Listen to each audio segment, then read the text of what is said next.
And also welcome Karen and Lynn Can. Wait, Lillian, sorry if I pronounced the name, but it's all right. Thank you so much for having me. Um, let me confirm. Waiting for a lot of people to get me.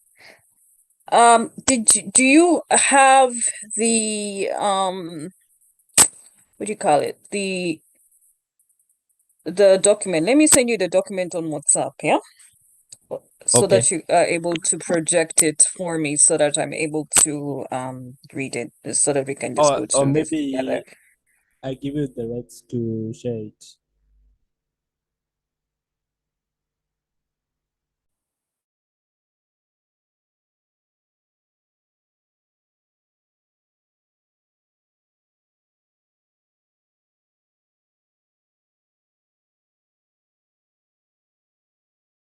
And while at it, Nicholas, also add also Sylvian to also be the co-host, and he'll be able to share the link for a very important fellowship just to take guys through it as well, Okay, right? let me do that.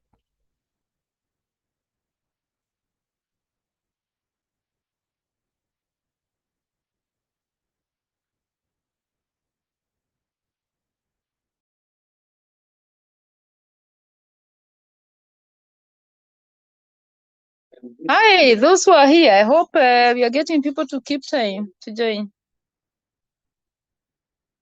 I Hey, see Miriam. Karen, you're there. Good. Yeah. So, Yeah. we can anybody, I would suggest this. Do we have somebody call them on their Yes, I'm going phones? to send some information on the group. Let me try to do Yes. that so that we make sure that they are remembering. Yes, it's important. Okay, let's give them a few more minutes. Yeah, just a minute. Today I'm actually using my laptop. I'm not gonna use my phone, unfortunately, today because of the document that I'm definitely sharing on my laptop. So these are the things that everybody needs to know about. Let me just open the That's okay. document. Yeah.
So everyone, we are live on the YouTube and yeah, YouTube. You can share the link to those people, you know.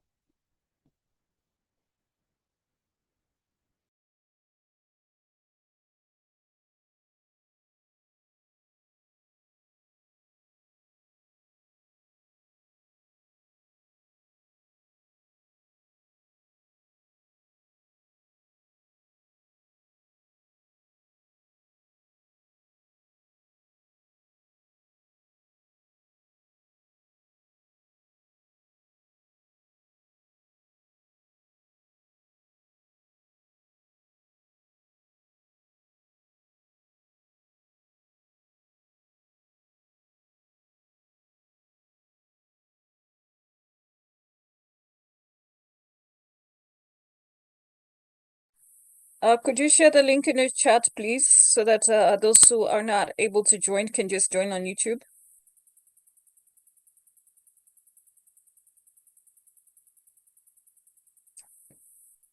Let me see if I. Okay, let me do that.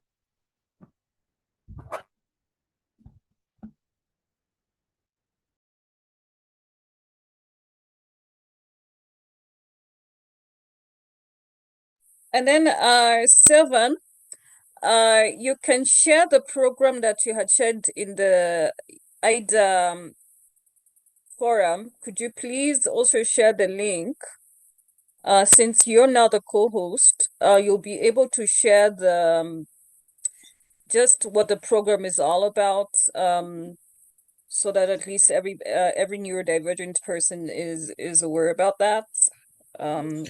Okay, let me share the link in the chat. Yeah, and then you're able to present it to them so that they're able to see it. No problem. All right, thank you.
Good evening, Isaac. So the rest will join us later, because I think we just want to start so that we don't get anybody delayed. I know the link has been shared in the chat, the YouTube link, so that we're able to circulate it to parents, especially those who are not able to join us, but they can watch us via YouTube, so that at least we're able to just follow through it. So those are still joining in, welcome. We want to start now. There are a lot of things that we'd want to talk a little bit about. Sarah, So at this time, yeah, yes, please. Just maybe you give a few second. minutes and then we let Yeah, Nicholas okay. moderate so that he can learn to moderate. All And right, then no problem. whether we can give a few more people chance to join. I Yeah, know let's just people give are people. busy. I know people are busy and they need to start on time. Yeah, But let's give it a little bit more time. okay. Then, Right, let me just sort out. just a Right. few. Right. Let me help with the YouTube link. Yeah, you can also try to send information in the groups, so that people can remember to, because I'm sending, but you never know, people will get busy and they All right. forget. Everybody can send to people they know to make sure they join. I think because we told them in a hurry, we thought we could do it on Sunday, as we thought, all of us, but now it's too urgent that we push people very fast.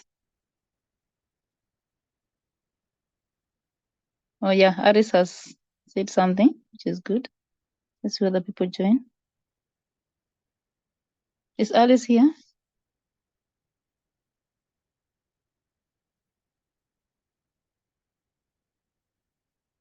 Oh God, I was locked out.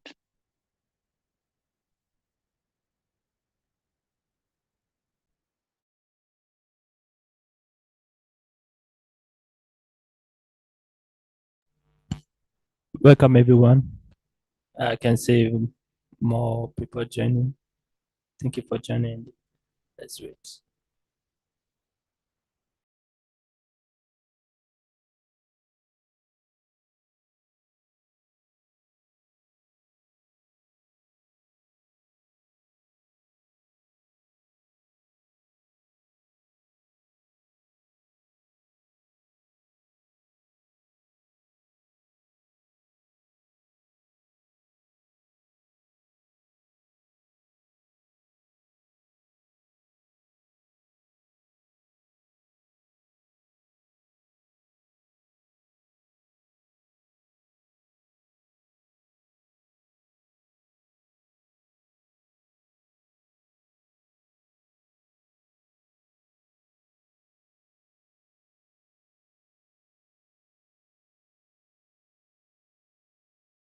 Miriam, I'm gonna actually use my phone to also share on social media so that everybody can just join via YouTube so that so I'll just send the YouTube link to on social media so that everybody can join in. Is that fine?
Okay, Nicholas, are you there?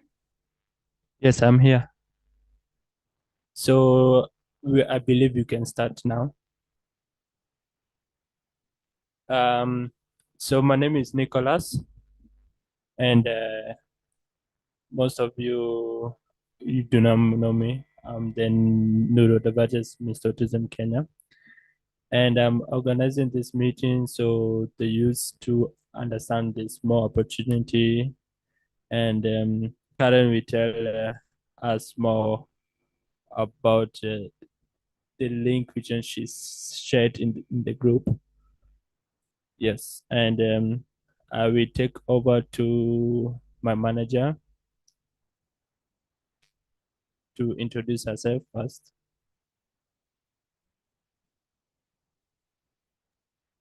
That me? Oh, Karen. Anyway, thank you so much.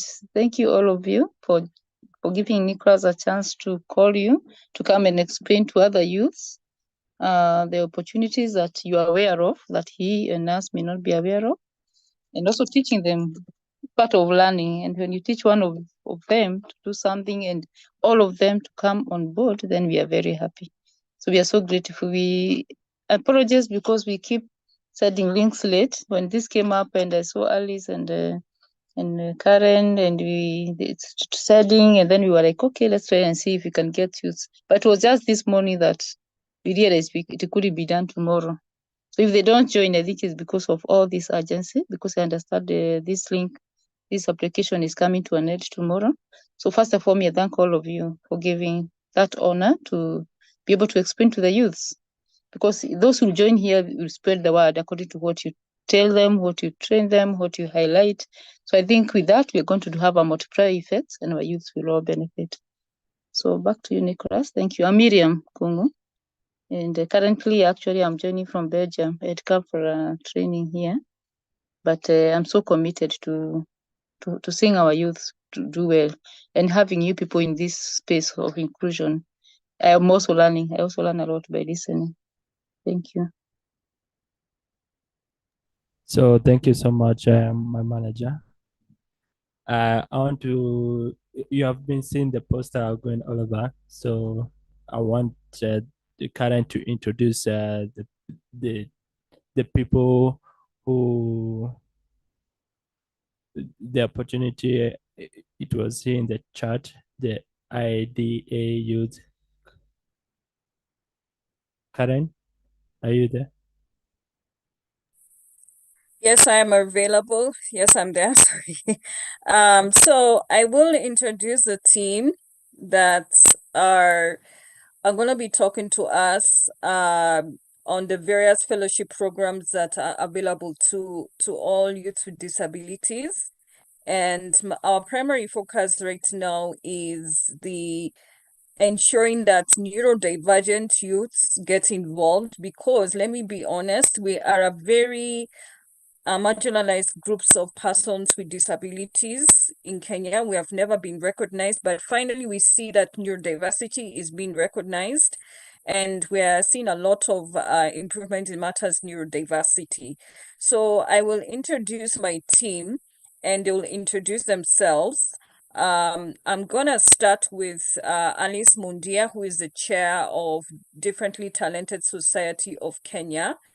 And then after her, I will take you through to Esther Mkomori. She is the head of programs at United Disabled Persons of Kenya.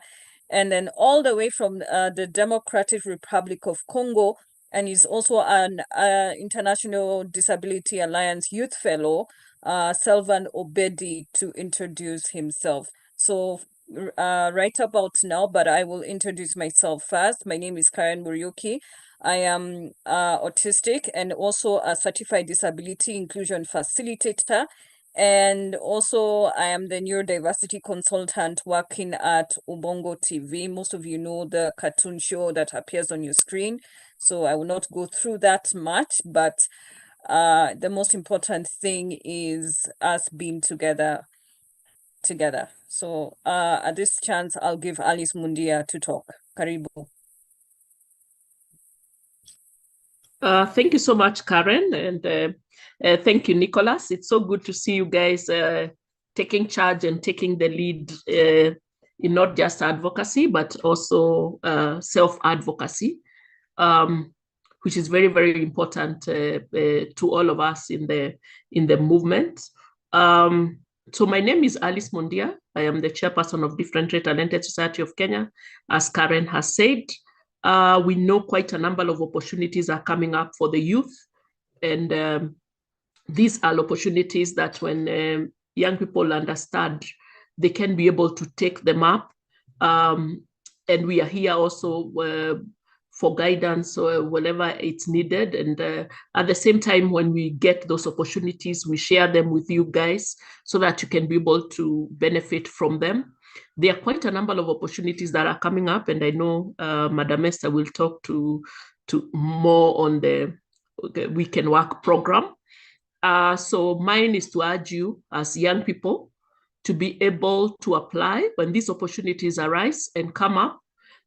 It's a good opportunity for you to apply, and at the same time to request also the people around you to also guide you, and so that you can be able to take up these opportunities. Socioeconomic empowerment of persons with disabilities is very, very key, and ensuring, of course, independent living. So we want our young people to be able to earn an income.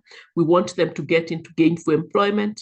We want them to be included on an equal basis as others. So thank you very much, Karen, for that introduction. Thank you. I will probably talk later on. Thank you.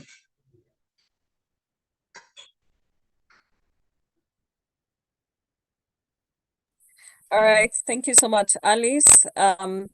Next, I'm going to call Esther Kamori to introduce herself. Karibu, Esther.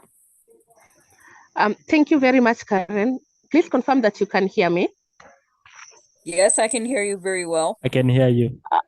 Oh, perfect. I'm using earphones, so I wasn't sure if the mic is good. Good evening, everyone. My name is Esther Mkamori, as Karen has rightfully said. I work with United Disabled Persons of Kenya as the head of programs. And just as Alice has said, Karen, Nicholas, and team, thank you very much for organizing this. As you've rightfully said, we have a number of opportunities that do come up, similar to the opportunities that will be talking about today. And in most of the cases for young people from the neurodiverse community, most of the time, some of these opportunities do not reach the community.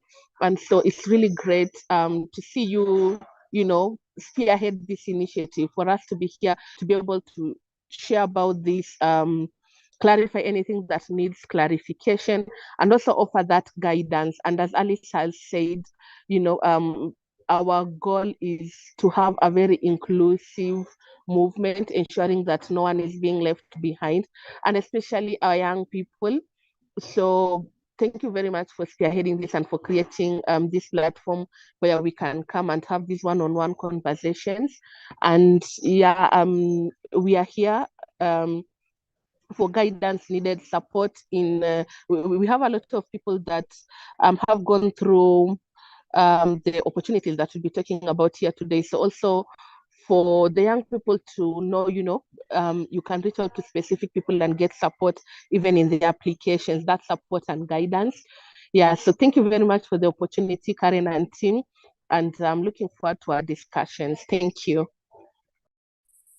Thank you so much, Estam Kamori, for Thank you so that. much. So at this stage, I will call Sylvan Obedi. He's from the DRC to introduce himself, and he's also one of our IDA Youth Fellows. Welcome. Thank you so much, and thank you for the opportunity. And I'm happy to see many people whom I have met, and some of them we work together online. My name is Sylvan Obedi, and I'm from DRC, as you said, and I'm the founder and executive director of Enable the Disable Action. I'm currently also being selected as the either you follow, and now it's on that I'm trying to work, and I'm happy to be here, and I will wait for the moment to try to share about opportunities and to share my experience on this. Thank you. Thank you very much, Sylvan. And at this rate, I'm gonna hand it back to Nicholas to give us the next steps. Thank you. Okay, thank you so much, Karen, for introducing your people. So please explain about this DIDA youth, what you shared in the chat.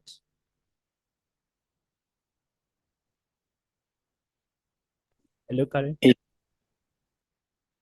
Or Sorry, Cynthia? Sylvan. Ah. Okay. All right, Sylvan, over to you.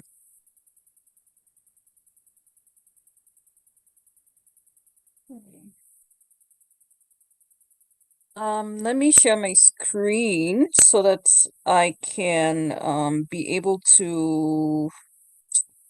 All right, let me just click on this link, just a second, so we can take us through that. 1 second. Okay.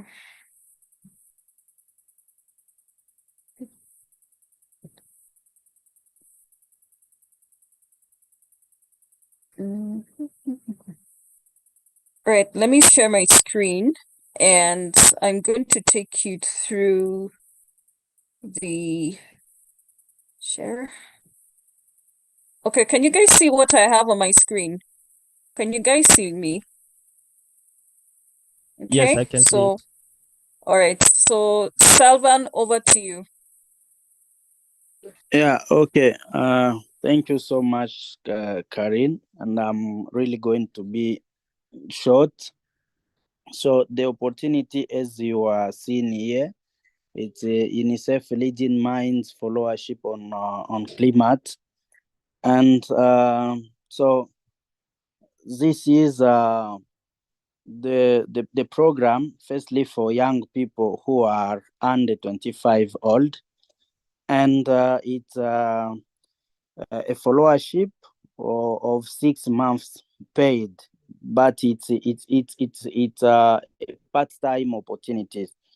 And this is part of UNICEF is Innocent program, and that UNICEF Innocent program is focusing on research and and forensic, and with the objective of to generate knowledge, to drive the change, and to find answers to find answers. Uh, it's kind of a program which give to young people knowledge on doing some planning, and also attending some courses, and after that to be able to share what they have learned with other person.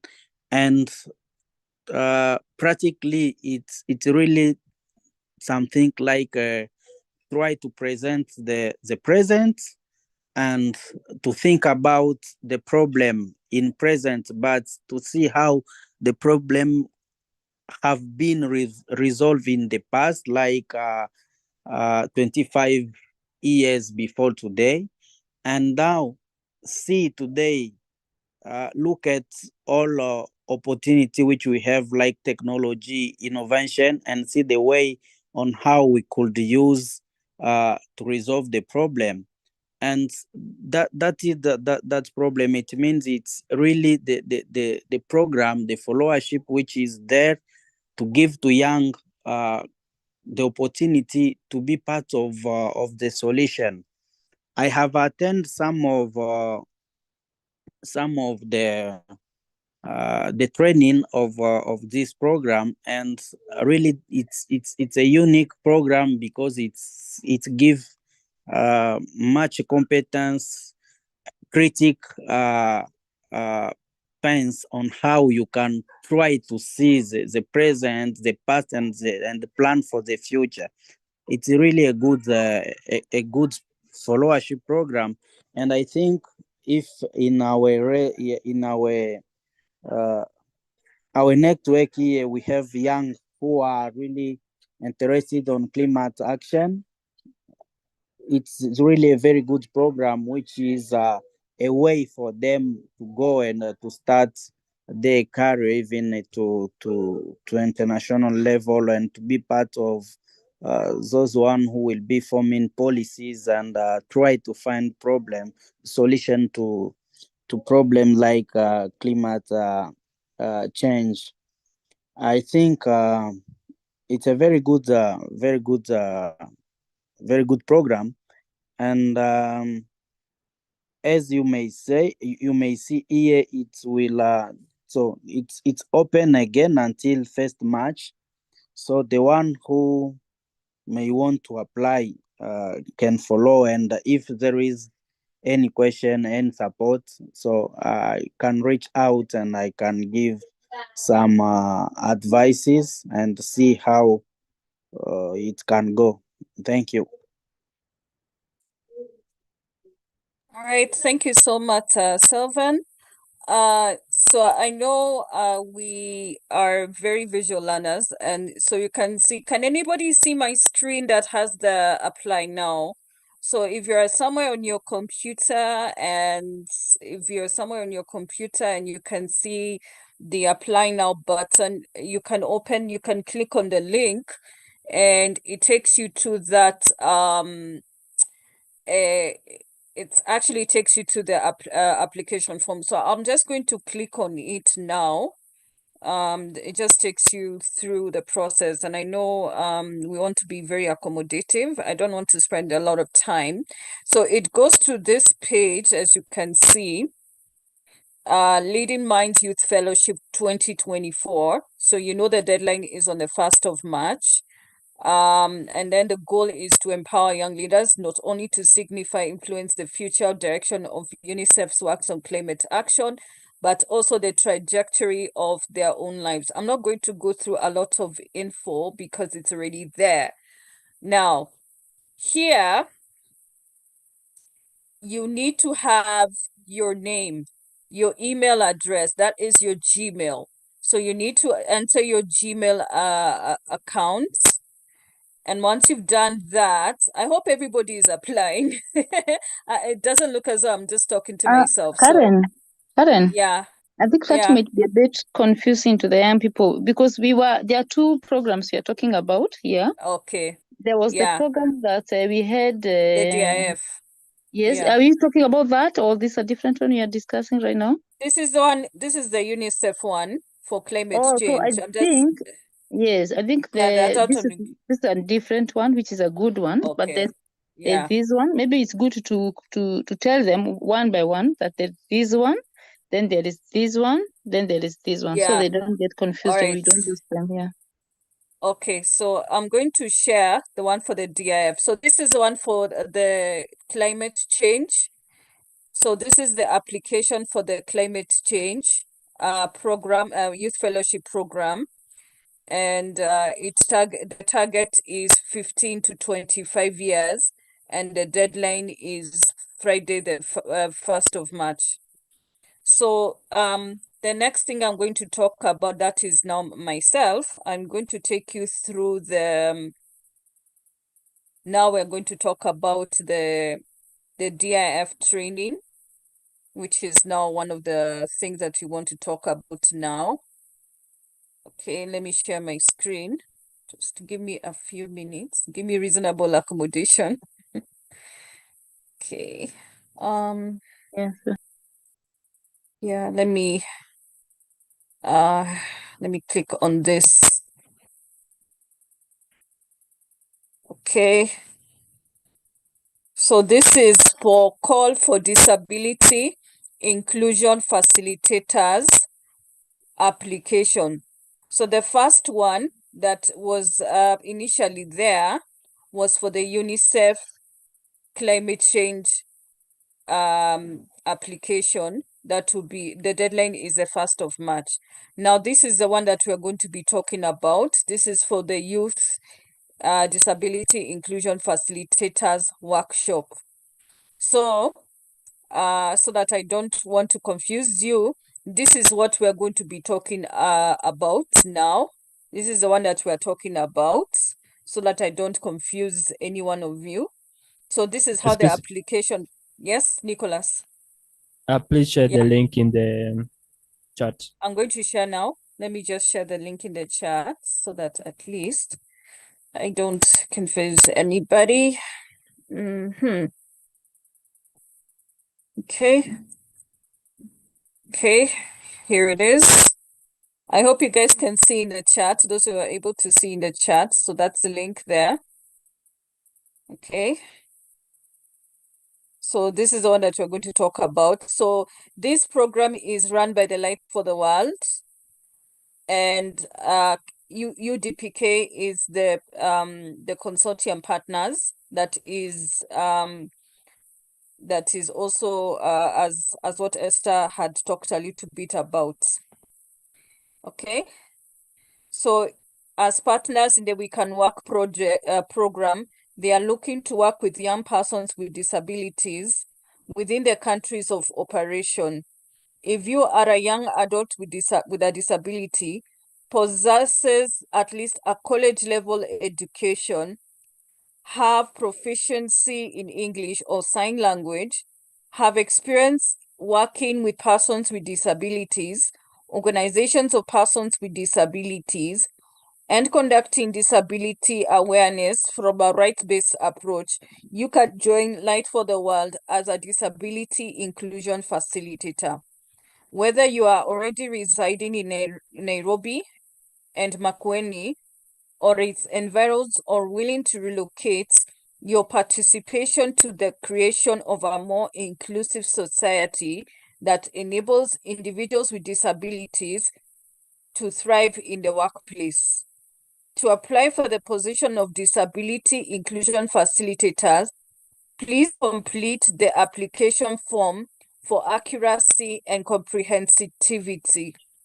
Your responses will help us your suitability for this crucial role. So I'm not going to go through it. So we know the deadline is tomorrow. Okay. Any question? Have I Yes, I have a question. Yes. For how long does this program, let's say if you be selected, Yes. how long does it take? Maybe Esther, yeah. Esther, how long is the Yeah. program taking? Okay. Thanks, Karen. So, maybe just to give a bit of a background, this call for the disability inclusion facilitators falls within this program that we are doing together with Light for the World. It's called We Can Work program. It's a program funded by Mastercard Foundation that is looking to increase access to economic empowerment opportunities, specifically for young people with disabilities, with a focus on young people from underrepresented groups. And therefore, so it has different angles. So this angle around, so that there is the part where we'll be bringing in young people with disabilities in their diversities with the focus on underrepresented groups, going through training. So we have a core life skills training, and then after the core life skills, the young people get to choose a pathway that they're interested in. So we have a pathway for employability skills for young people who are looking to get into waged employment. And then we have another pathway for entrepreneurship for young people that are either already entrepreneurs or want to have startups or want to are in the ideation phase. So that is part one of the program. Then the second part where the DIFs come in is because of this partnership with MasterCard, MasterCard in its broader strategy is looking at rather in their programming beyond. So of course you understand Light for the World applied for this funding from MasterCard. So MasterCard has other partners as well that they have funded in similar programs around employability of, or rather increasing access to economic empowerment, participation in the labor market. So be it waged employment or entrepreneurship for youth, so other youth in general. So for those other organizations, their focus might not be youth with disabilities, although MasterCard is, or rather has a requirement that even with within those other programs by other partners, that 5% of their beneficiaries be youth with disabilities. Of course, like for us, this other side, it's all youth with disabilities. But then for the other programs, also to have that inclusion of youth with disabilities. So for those other MasterCard partners to be able to achieve that disability inclusion, then they need guidance around making their programs, their interventions disability inclusive. And this is where the disability inclusion facilitators come in. The program, right now we are going into year 2. This year is year 2 of the program. It's an 8-year program. So last year it wasn't an implementation phase, it was the co-creation year. So just having discussions with different stakeholders, setting up the different interventions, and then seeing, what are the ideas, contextualizing the project to the situation. The project is being implemented in 7 countries.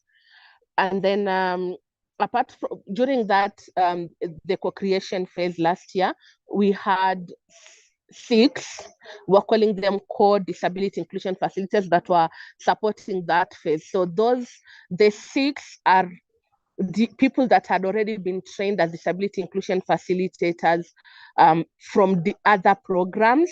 And actually, one of the programs is the one that Karen was in. So those coming in to sort of get the they get the ball rolling. And in year 1, last year, what we did was, actually the first part was just sitting down with the MasterCard partners that will be supported around disability inclusion, just to get an idea of how their programming works and to get them to start thinking about action planning, like, creating action plans or other sort of like a roadmap on how then their disability inclusion journey would look like within their organizations. So this year we are piloting. We already co-created the interventions last year. So this year we'll be piloting. So we are piloting in Nairobi and Makueni counties at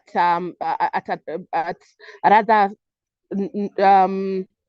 small scale, so to say. So testing the interventions and then now seeing how they work after we've piloted, and then now come next year we'll be scaling up.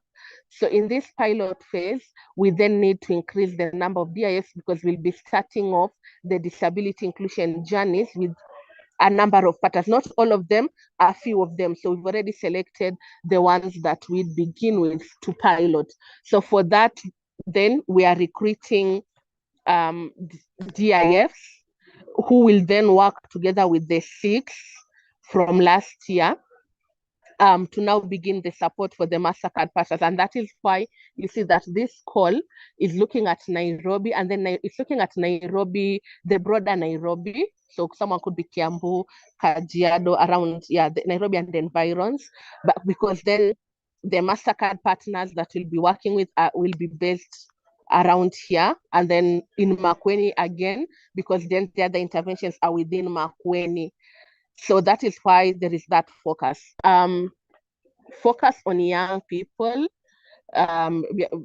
young people, that's the youth age, and that's why there's that question on age, because it's a program for young people. So then the disability inclusion facilitators should be young people as well with lived experience. So that's even as there'll be a training around the DIF training. We have an academy and resources around that, and then a mentorship. But then within that, of course, the young people will be sharing their own lived experiences as they are interacting with the different partners. And so that, and then the other thing is, because we have a focus on underrepresented groups, even within the DIS, we need to have that diversity in terms of that diversity in terms of disability, and specifically also having young people from the neurodiverse community being part of the being part of the people that compete for this DIF application. And that is why even this session is or otherwise important to ensure that as young people, as you as the young people are applying for this opportunity, you get to understand what it is, because at the end of the day, the first shortlisting will be on the strength of the application. And then of course there is that focus that we have the Karen mentioned the educational level. I also wanted to mention that we are looking at diploma and more, but then the most important thing is not actually or rather given in recognition of the kind of barriers young people from underrepresented groups within disabilities face even in accessing the education system. So we're also looking at experience in lieu of the educational qualification. So experience in terms of you've been within the disability movement, you have experience of talking to audiences about disability inclusion like that. So in lieu of the educational qualification, that kind of experience, and that is where even the that question around coming from an OPD comes in, because at a later stage we will need recommendation. After shortlisting, we will need at a later stage recommendation for the shortlisted individuals from their OPDs. Yeah. So also to be clear, so this year we are looking at recruiting 11 people. it's not the end of that. I said this is the pilot year. In the long run, we are looking to have around 50 DIFs in total. So for this year, we are recruiting a small number, 11. But then, as we get into the scale up phase, come next year. I said it's an 8-year program. This is year 2. So as we get into the later phases of scale up, we will be recruiting more. So this is an initial process. I just wanted to make that clear. Thanks, Karen. Yeah. Karibu sana, Esther. Nicholas was asking how long will the training will be? Maybe to answer his question. How long will it be? Oh, so the training, so the academy is usually a 1-week training. Sorry, I had thought you were asking how long is the program itself. That's why I went into how long is the detail program? on it. So the program itself, so the program, I said the program is an 8-year program. Currently we are in year 2, which is the pilot phase, as I said, Nairobi, Makueni, and then come next year we'll scale up to other counties. The training for the DIF itself, after the deadline, which is tomorrow, then we'll get into shortlisting, and the academy, we'll have interviews, of course, and then now for the successful individuals, then they'll go for the training. The training is a 1-week training. Karen has gone through this, so you can actually talk to Karen about how the academy goes. Then after the academy, you go into a mentorship phase. The mentorship goes for 6 months. So this is where you get support from the disability inclusion team leads around the different aspects. And of course, here you're going to be supporting the partners. So there is the engagement journey as defined by the program. So then mentorship around how you do the different aspects of that. So over 6 months, and after 6 months, you for people that after 6 months, then there'll be an assessment, and then you get certified. Another thing, during recruitment, we are looking at 11 people, but we will definitely shortlist more and get more people into the academy, probably around 14, 15. And then from those, after the academy, we do an assessment, then shortlist then the final 11 who get into the mentorship. And then after the mentorship, then the final assessment, where then you get certified as a DIF, as Karen is. Thank you so much. Nicholas, I hope the question has been answered for you. Yeah? Nick? Oh, what happened to Nicholas? Can I add something as Nicholas comes in? Yes. I wanted to also comment, and thank you very much, Esther, for that very, very broad, very comprehensive highlight on the weekend work program. I also wanted to mention that DTSK, we participated in the co-creation. So young people applying should feel comfortable. And one of the key things is that there will also be recognition of the role of support persons within the program. So they should be comfortable when applying because this is an opportunity that is going to take them into consideration, even when they require some certain support, reasonable accommodations. The role of support persons has also been emphasized in the program. And thank you very much. I also wanted to mention that I also sit on the board of UDPK. So basically, and DTSK is also a member of UDPK. So we are happy with what UDPK is doing. We are happy with the partnership they have with the Light for the World. And we know this is going to be a good opportunity for our young adults. So thank you very much. So back to you, Karen or Nicholas. Thank you. Thank you so much. So before I go ahead, I'm just going to read the comments from the chat. Sarah says Sash Bosibori is around. I'm trying to so let me just go through what Celine has said. There's a question here. So by youth, what is the age group? And also, if ukimaliza shule and you're still doing advocacy with different organization, you can't join. This is from Celine. Celine, unmute yourself and maybe clarify your question, please. Oh, hi guys. Hi. So I just wanted to know the age group first, because saizi naona kuna programs mob ziko from 18 to 24, 18 to 28, 18 maybe to 35. So I would really love to know the age group. And also, my question on the education was, what if you didn't finish your hadi hapo college, maybe ulifika maybe primary ama maybe ulifika secondary na ukumaliza hata hiyo form 4 because of one thing or the other, so you can't Okay. join the program. That was my question. Okay. Yeah. I think let me speak on my experience as a neurodiverse, as a first neurodiverse person to join the DIF training. Although it's for the task called the 50, which supports micro entrepreneurs with disabilities. They didn't require, okay,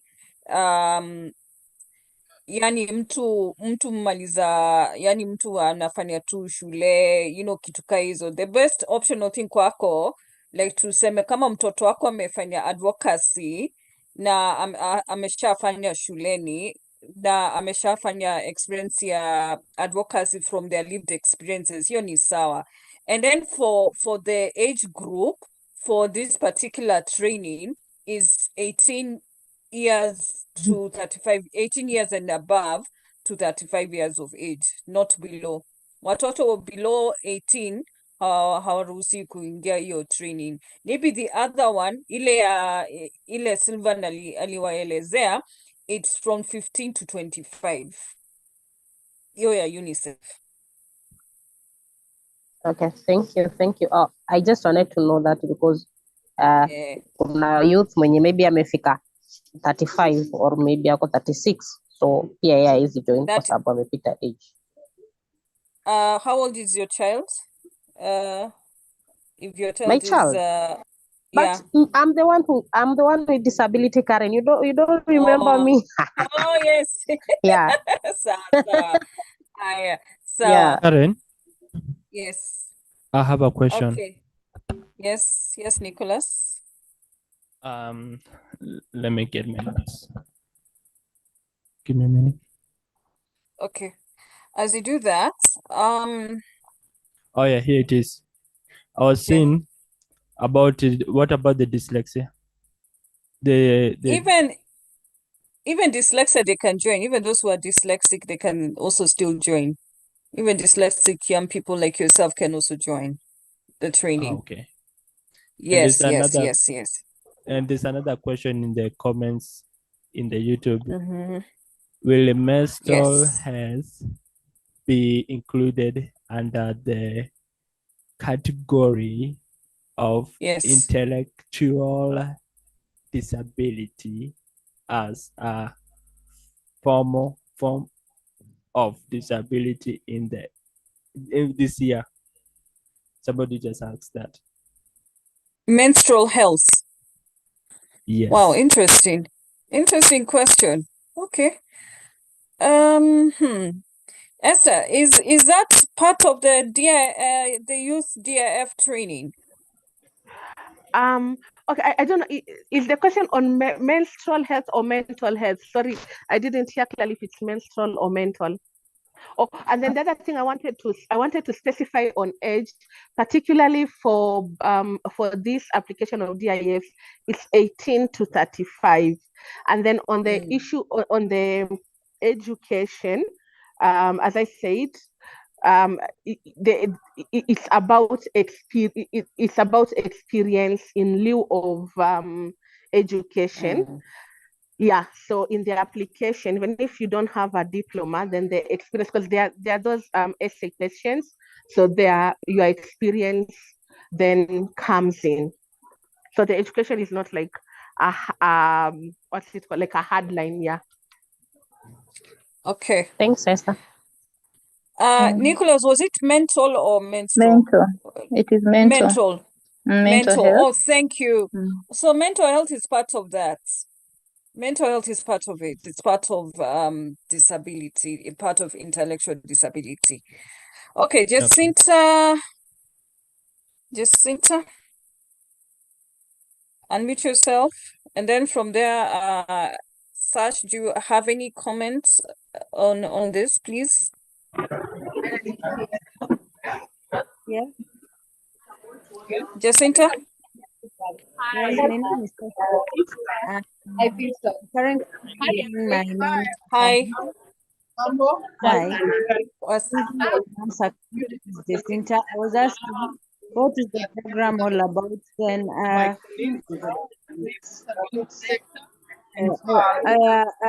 getting what you are saying you are supposed to do. Can you at least clarify a little bit? okay. So the program. Okay, me.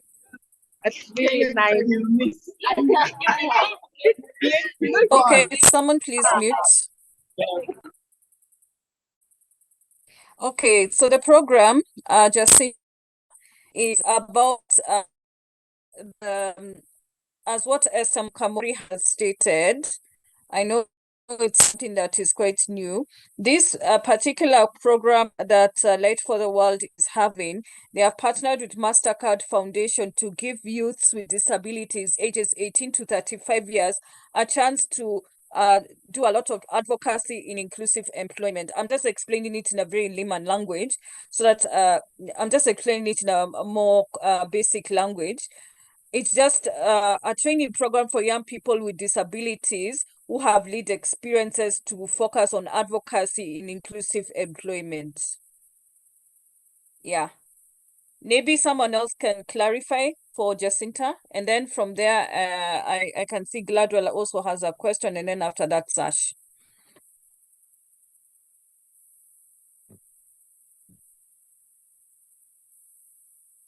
Esther?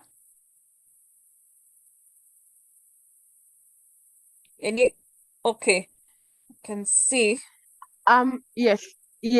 Actually, that's the document that has all of that in detail, the things that you are mentioning. So maybe you can just go through it, Karen.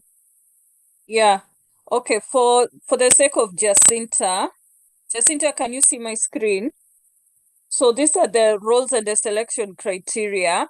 So the We Can Work program has adopted the DIF model as a key strategy in the implementation on the program by empowering young persons with disabilities to drive positive change on matters disability inclusion within the society.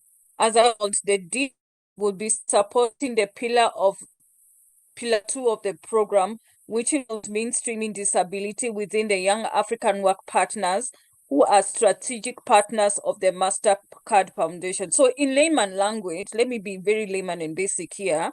Now, a disability inclusion facilitator will be supporting the second season, let me use season, it's better, of the program, which involves a person explaining about disability to a kawaida person. Yani, let me just be very basic, to a kawaida person that works within an organization in Africa. Okay, so MasterCard is the one that is supporting this this training. Okay, yeah. So Jacinta, is that okay? Have I explained it well? You can just write it in the chat as I read through the questions. So Gladwell. Good evening. Good evening, Gladwell. Thank you very much. I have my son who has got a question. Let him introduce. Good evening. All right. Good evening, Ali. Good evening, Ali. Good evening. Good evening. What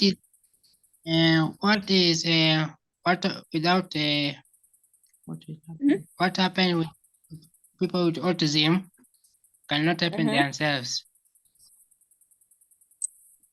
What with autistic people who cannot help themselves? So let me take you through the document. Can you see my screen, Ali? The Word document that I'm just sharing right now. So yeah, so this I'm just gonna take you through the this criteria, and I'm gonna highlight one of the important apart from being computer literate, the recognitions of support persons, those with intellectual disabilities and autistic persons will be taken into consideration in this case. So that it means that you'll have a support person that will help you through the training to give you that accommodative needs that that are tailor-made to your needs. Hope is that okay? Yes. Is that okay? Awesome. Yeah. Thank you. Can I add? Yes, the support Gladwell. person will be provided by the family. You know, it's somebody to accompany if in case an autistic person or a person with any other neurodiverse disability requires a support person, then they can request. You know, at the point when you're going through the interview process or when you are the recommendation letter, then that should be indicated that you will require a support person, and the support person can be provided by the family. It's somebody who accompanies the young adult, probably to and fro, and during the sessions. Thank you. Yeah. All right. Sash. Sash, unmute yourself, please. Can you hear me? Good evening. Good evening. I can hear you well. Good evening. That's really commendable that there's also like a support person that is assisting in writing the application. That is I'd like to add on, I think, on qualification concerns. I think most caregivers, especially this type of applications, the concern is like, you know, the qualifications of the neurodivergent. Like for myself, I think the reason why I was able to get accepted to YALI, Young African Leadership Institute, the program, was through my experience. So I basically wrote about my experience as Light of Autism Kenya and the projects that I've been doing. You see, like how Nicholas is doing his podcasts and posting on IG and also doing on YouTube. That's enough to let a person write. It's a guide on how to write his application for him to get accepted. So that's just an example, and that's how I got accepted as a YALI YALI participant and public management. Mind you, I don't have background on any public management, but I have the experience of advocacy. So for caregivers and neurodivergents out there, you see, I don't really think it shouldn't scare you when you hear that diploma is there. You should have at least an experience of, you know, having a diploma or master's in something. All that matters is the experience and the advocacy your child is going through. I think most of the programs that I've been doing really big, mind you, YALI is the most competitive program that is youth-led in East Africa right now. So I still stick on that advocacy and mentorship. Mentorship really helps a lot. And through those programs that Akina UDPK are doing, they really help. Let's take into consideration those kind of programs, and if they need some sort of help, I think most of us that are in organizations or in places where that we can get support, we can really help our peers get to such programs. Because if you guys have already put in consideration that your kids might have support, like in Strathmore, where I also did the ICT autism program. Now I think it's a neurodivergent program, right? They had, Yes, it is. They had a job coach. So basically, all through the program is that person who's supporting them, like a ghost, sort of like a ghost teacher, just to guide the person through it. And I think it's really good for their growth, because then I think confidence comes within them, because we all have neurodivergence. We all have that time where we don't feel like we can do it alone. So if you have that in your criteria, congratulations, because that's breaking barrier on inclusion. Yeah. So thank you so much. Yeah, that's what I want to comment that, and I'm also excited that as a Yali alumni, there's a fellow alumni of mine there, Paul Butita. So I'm excited to hear him. Oh, that's very good. Yeah, so as a participant engagement committee member, Nairobi chapter, you see these things, I'm telling you, these things really uplift a person. So take consideration into mentorship and more mentorship programs. Yes, I just want to commend BTSK, UDPK, continue doing the good work you're doing, because I think we can't just do it ourselves. But yes, to caregivers, advocacy, the amount of projects your child does through an organization is important to such programs when writing essays. Trust me, I didn't know how I wrote that essay for Yali and I got in. But experience matters. Experience. Achana na qualifications. Experience happens. And that's just what I want to say. Thank you so much, Sat. Thank you so much. So you guys, please take it from myself and Sash. You know, when you talk about experiences as a person with a disability, and especially as a neurodivergent person, that's enough. Nothing else. It doesn't matter whatever qualification that is. Your experience is the only thing that is needed. Miriam, unmute yourself because I could see your hand. Yeah.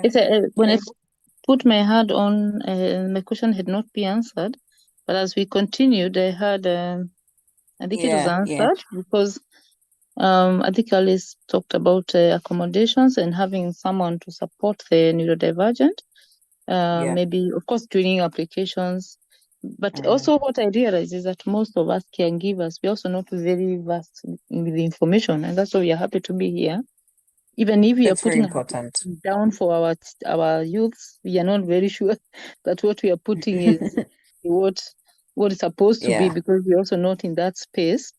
So, but listening to you people and understanding what really is needed, because we've been worried before that our youth may not have the qualification, like academically, when you look at especially some of them, those could be dyslexic or whatever challenge they have, they may not have even finished properly in high school.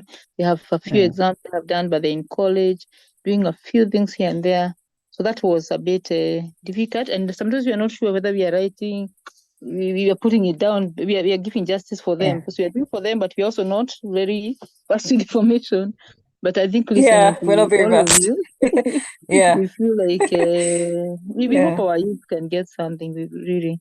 And such meetings, I think we can continue having them so that we have all of you, Kina Esther, Kina Alice, yourself, and all those who are experienced in this, talking to our youth. So we can be planning these meetings a little bit earlier. We get to know, like even that one for Yali. I'm hearing Yali. I don't even know what it is, but I've seen it somewhere. But good information. And we are going to synthesize, because I can assure you some of the youth are not even getting it, and all those things are.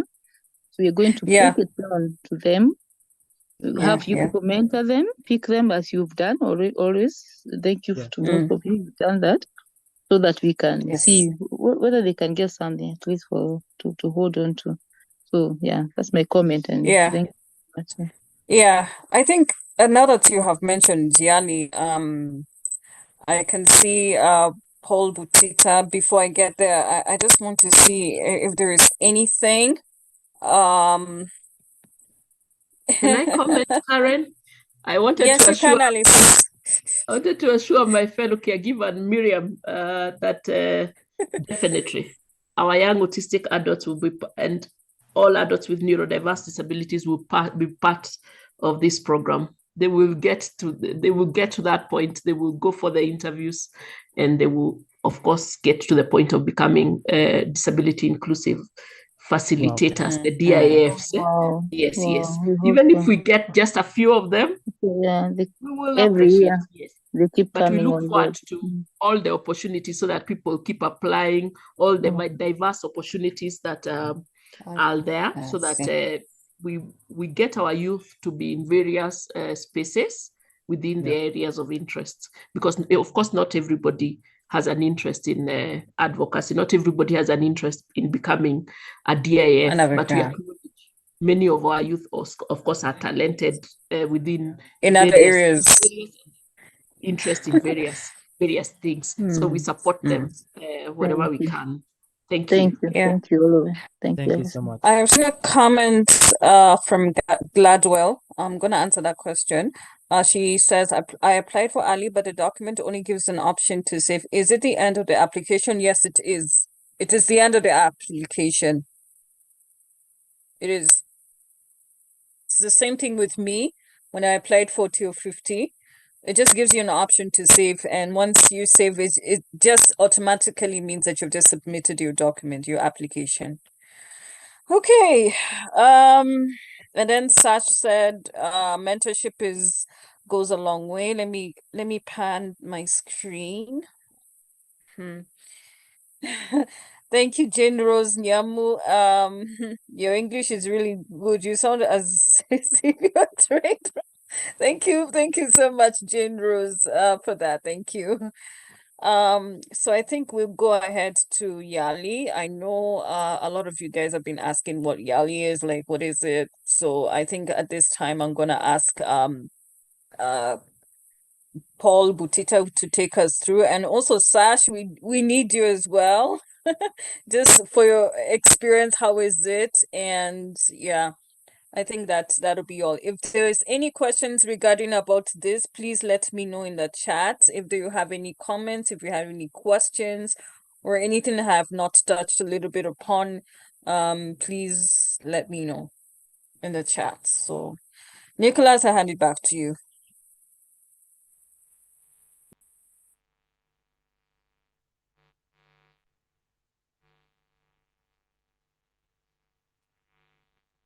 Nicholas could be having challenges with his Hello, Butita. He's here. Paul Butita could say something. Okay, yeah, Nicholas is back. Okay, now we can go to Paul Matita, so he can explain what is NALI. And also thank you, Karen, for sharing that information. I really learned a lot, and I've tried to apply it. Yes. Karibu sana. And also thanks to Sarah for sharing that your experience, your talk. Yeah. Now you can go to Paul.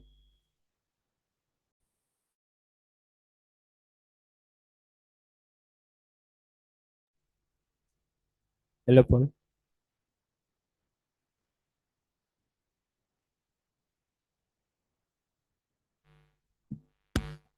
Paul.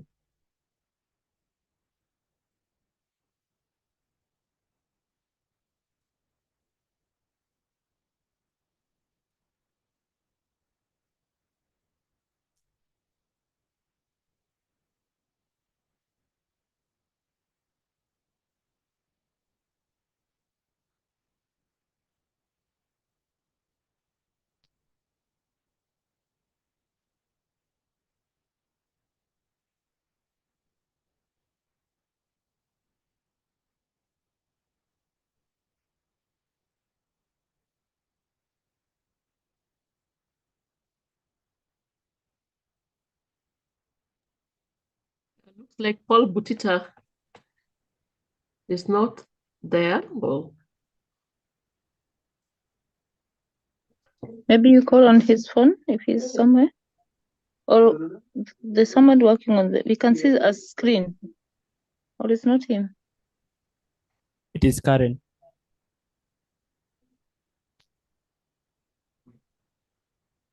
I think it's Karen showing us also the Mandela Washington Fellowship application. That is also a good application for the youth. Probably Karen. Karen, you can also search. Yeah, search early so that search can take us through us, because it looks like Butita is not on air.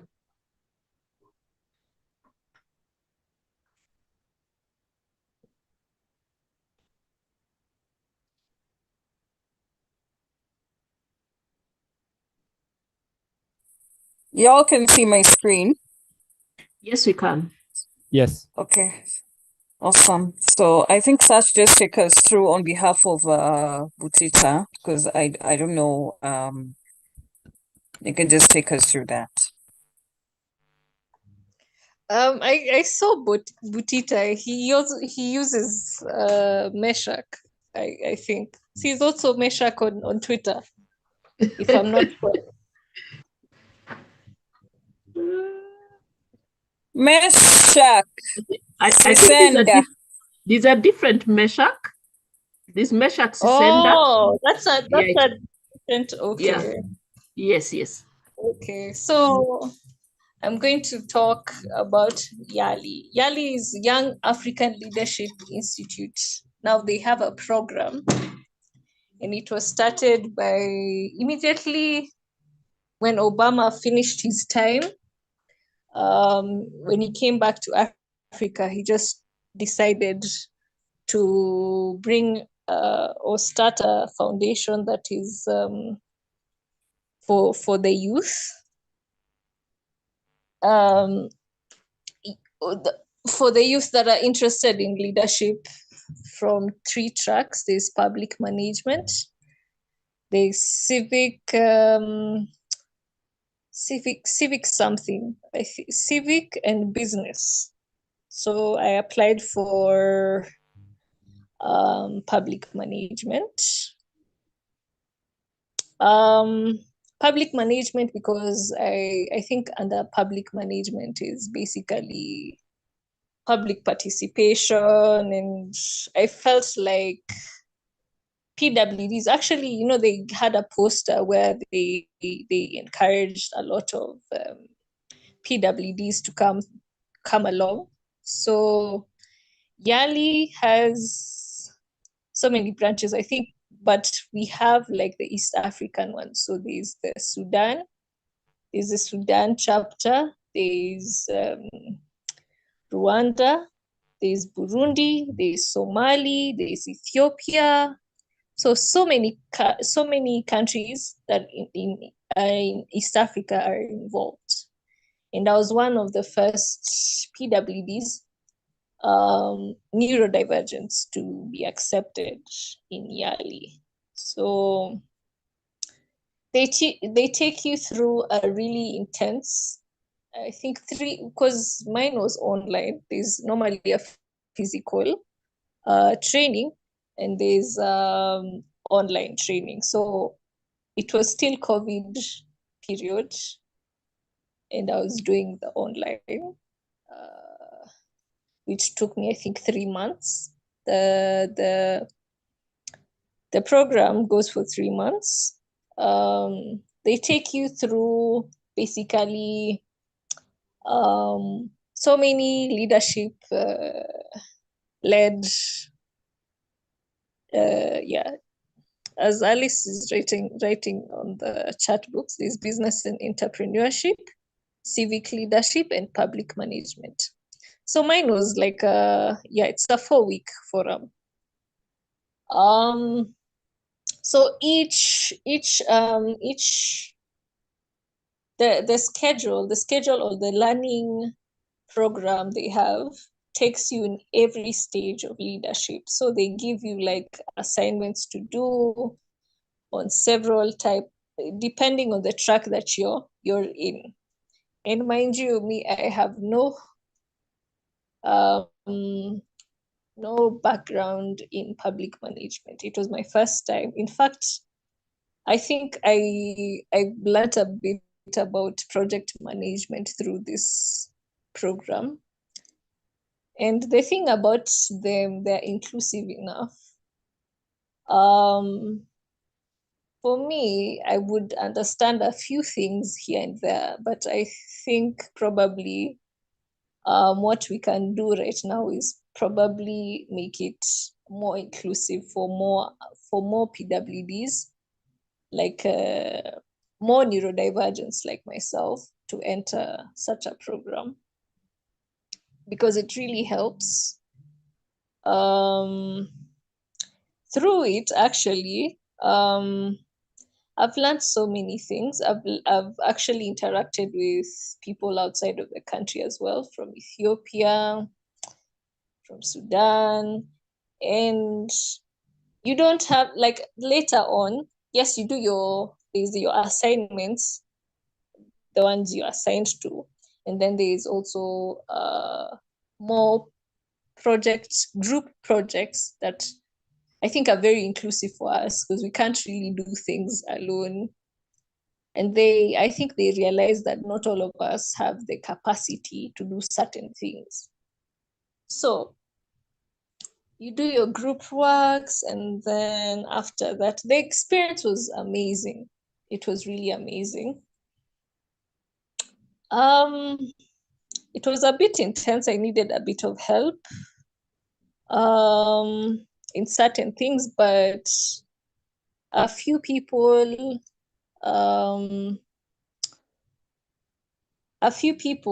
like myself weren't really into, because we in this kind of thing, we had a lot of people that are really qualified. I think even one of the alumni are like lecturers, big people in society, people who are doing something in society. So they were inclusive enough to include me to some certain things. So after that, I decided there was a homecoming event where so many alumni from most countries in Africa attended at KU. So KU is also like one of the partners that are like helping alumni have a place where they can study, where they can access the program. So there's KU, and then USAID. USAID is the one that sponsors like most of the funds that are there, because what do I tell you? What can I say? After you're finished and you become an alumni, they give you opportunities to have like a funding for some of your projects, and for them they also believe in legitimacy. So you also have to apply for that funding to get the funding. And I think that's how I feel like it's really legitimate.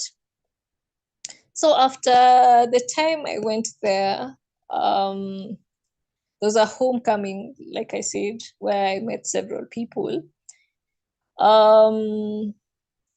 The communication department for Yali, they were looking for various positions where people are included to be part of Yali in the team. And at the homecoming event, what I saw is we weren't represented as PWDs. So when I vied for it, I thought about it. I was like, this is one program that I feel like PWDs are not represented well. So I decided, why not as a neurodivergent, try and vie. And I think it was this what was this this day enable me conference where Karen was awarded something to do with, was it social media influencer? It was an influencer thing, I think. And Disability Influencer Award. Yes, Disability Influencer Award. The minute she got it, I got an email from Yali accepting me as part of accepting me as a PWD champion for Yali. And okay, the position I vied for was participant engagement committee member. So I vied for that. I got the part. And now all my role is to try and get PWD alumni to come together and let's do projects, connect, network with each other, and probably get projects done through Yali and USAID. But our role, me and my co-PWD champion, our job is to make sure that it is very inclusive for PWD alumni in Yali. So from then, I also I joined one of the communication department for Yali. I also manage the social media Instagram page. So I post pictures from events that we host sometimes. So you see, it's so inclusive in that we really want to get our peers to get to such a point where we're breaking barriers. It shouldn't be just Karen, it shouldn't just be Nicholas, it shouldn't be only Sarah. We should open other avenues for so many PWDs, neurodivergence to also penetrate into such things, because it really raises our bars. And in terms of that, the level of job applications I got since Strathmore were so many, and I think like right now, as a few people know that I am now an assistant vocational trainer at a school called Bloom Gardens Academy. Bloom Gardens Autism Academy. So from that advocacy, from that little tiny time of just advocacy, it builds up a whole lot of things. So that's what we're trying to push, so that the next person can get the opportunity. Yeah, I think Meshak alirudi.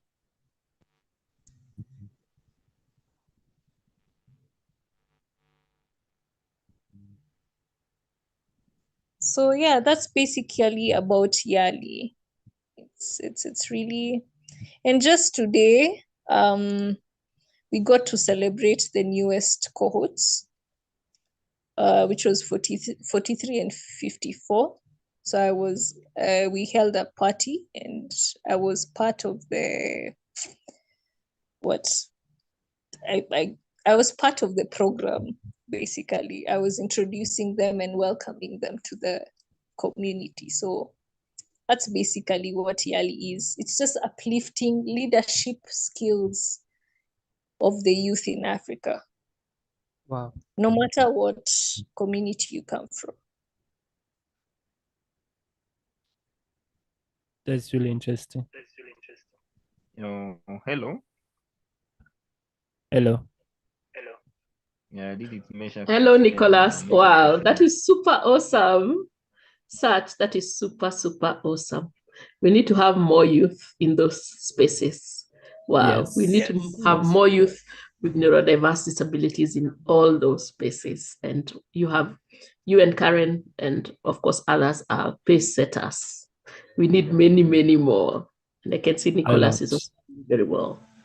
And we have Ali, we have Ashley, we have Ryan, we have all these youth, Victoria and Marion and others, many Yes. youth. And I can see also Nani, who need to get into those spaces. Many youths. To get involved. Many, yes. Many youths also in this forum. Thank you. Just a question before you continue, Aris. So or Sarah or Karen, those who have been talking. So all they need to do to join YALI is apply that application that you sent you people. They just need to apply that one. It's still on. YALI is not open right now. Okay. Because as you can see, the last application was on. No, YALI is also open. Can you confirm that, Sach? That YALI is open also for the cohort? Yeah, the first 2024. Yeah, the application is open until March 1st. Awesome. Yes. That's also another opportunity. So another question. There is this advocacy, the one we run for inclusion, for advocacy and for YALI. If somebody applies for both, do they collide in any way, or do you think a youth can apply both, or they can run together, or what's the way forward? Thought is that you apply as many as you can, because you have to go through the interview process. You have, because if you don't succeed in one, you can always succeed in the other. So I think it's that diversity of just applying, and of course, if you have an interest in advocacy, if you have an interest in that, in the general learning about civic education, public finance, you just choose, you can apply as many, and then because most likely the dates will not even be the same. As you can see YALI is starting in April, on 29th of April. So my opinion is apply, let the youth apply, and then we will cross that bridge once we get there. Great, thank you. Just to let you guys know, there's in case there are also more cohorts that you can see on my screen. There's cohort 57 and 58. The application begins on the 20th of May. To this deadline is 7th of June. So, and then 58 is still the same date, and also the deadline is on the same date. So yeah, there's still more time, guys. It's not just both 55 and 56. You can also go for cohort 57 and 58, but I would encourage that you still apply for 55 and 56 nonetheless. Wow. So is March here? Is it March? Meshach also, I think, wanted to say something. Yeah, Meshach? Good evening. Good evening. Okay, this is Meshach Sisenda, aka Mesh Holy Kid. Most of you have confused me with Paul Butita. Okay, I'm also interested in applying for yearly cohort 55 and 56. I think I tried to apply for the one for of 2022, but I wasn't successful. But I believe this round I might be selected so that I can also elevate myself in terms of advocacy, because most of the time I use art to advocate for person with disability, whereby I do music, because currently, as you know, most of the people like to listen a lot than reading. So I do advocate through music and art. So also on my social media, I think that's where I think Sarah confused Napol. Yeah, I'm very vocals huko kwa social media to advocate for person with disability. Thank you. Asante sana Mesha, kata na kuogope by the way. Thank you for sharing. All right. Yeah. Let me see if there's any comments. Any comment regarding Yali? Any question from a parent? Any other parents? Yeah, there's a Hi. question on the chat. All right, cool. What are the qualifications for Yali? And then Nick, you can also you can read any comments from YouTube so that at least we are able to know whether they have any questions from there. Okay. Tabitha?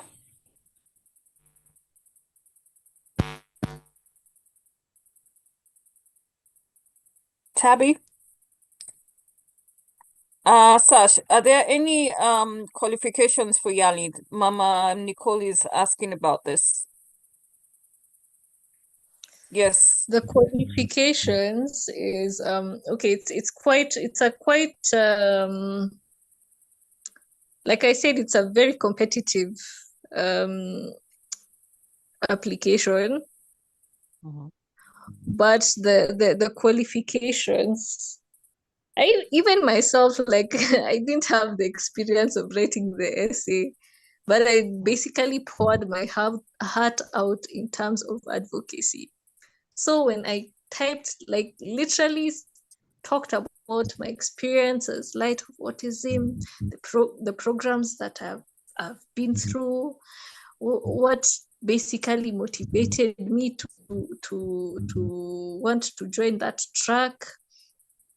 It might be advanced for the neurodivergent, but I think more what's it called? Yeah, you must be like what Alice has written. You have to be 18 to 35 years of age, are a citizen of residence Burundi, Central Republic, Republic of Congo, Djibouti, Eritrea, Ethiopia, are eligible to receive any necessary visa to Kenya, are proficient in reading, writing, and listening. So for me, I was more proficient in writing, and my writing, because of the background, I love expressing myself through writing. So I think that's what got me into the program. I think in terms of like making it making it inclusive, I'll have to talk to like the chairperson, and we can see if we can make it more inclusive, to make it a bit simpler for any neurodivergent to enter. Because you see, if my strength is into the writing and more of expressing, but it's not for everyone. That's the thing, it's not for everyone. So I'm trying, as a PWD champion in the Nairobi chapter, and I still have like a year and something. I could try and see if we can change some things, and then I'll get back to you guys. But it's really a good opportunity, and it's really good for what's it called? It's really good for because Yali is a really big brand. It's really good for their CVs as well. This is where now the experience really helps in terms of like job opportunities, looking for jobs. The minute they see Yali, they get quite impressed on it, because it is known as one of the best youth leadership programs. So yeah, eligibility, but are you 18 to 35? You're a resident of those countries, and you're very good at reading, writing, and just expressing yourself. So I think that will be a challenge for me this year, trying to get it as inclusive as possible. Yeah, this is very important, by the way. This is a very important step that you're undertaking right now, because I know in a lot of reality related events, it's not quite very accommodative. And I think Jacinta had just added here, and I'm going to read what she just added. For all we are allowed to have someone to assist, that means she is asking if there is any neurodiverse person that has higher support needs or do require a support person. If they're selected in a training, will they be able to have a support person? That's what we're working on. Okay. The year is still young, but I think I'd want to try and talk to my superiors about it, and we'll see what can be done. Thank you, Nicole. Yeah. Yeah. Sorry. Okay, just finish. Just go ahead. Yeah. Sorry about that. Sorry. No. Sasa. Okay. This Miriam, and then Nicholas. Okay, yes. For me, I heard, okay, I got concerned that this Yali is more interested with people who are good in reading and writing. So maybe for the dyslexic people might find it a challenge, or there's a way they can be assisted. Or you're saying you're advocating for that to be part of accommodation. So I didn't get it right, because if they are not good in reading and writing, then they may not be taken in Yali, or there's a way they're working around it to see if they can be allowed to use gadgets or whatever method they can use to be able to have accommodations. That's like a really good suggestion.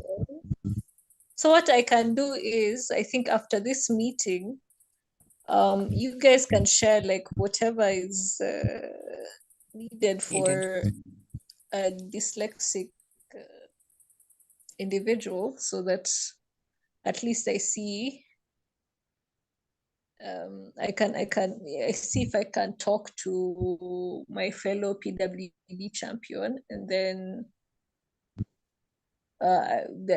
we can talk to our superiors, and we'll see how they can take it, because we are also under so we have like our own, there's a hierarchy. So yes, there's a participant engagement committee, and we have like a chairperson for the Nairobi chapter. He can take it, this it's called RLC. So they normally, any grievances within whatever, it's taken to RLC, which is based, I think, in the American embassy, or because they're the ones who support and fund like the whole program.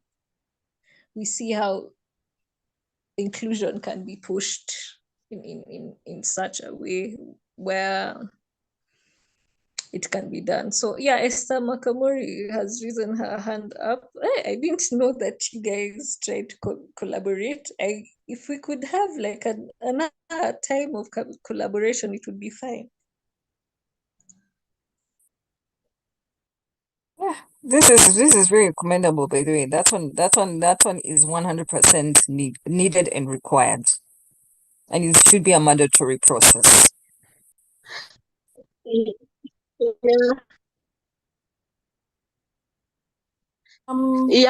Actually, and I wanted to share that and just say, I think as you are saying, Sash, if everyone shares those all of the concerns to you, put it all together, because Yali reached out last year for partnership with us with UDPK to make the whole to make Yali program more inclusive for youth with disabilities and their diversities.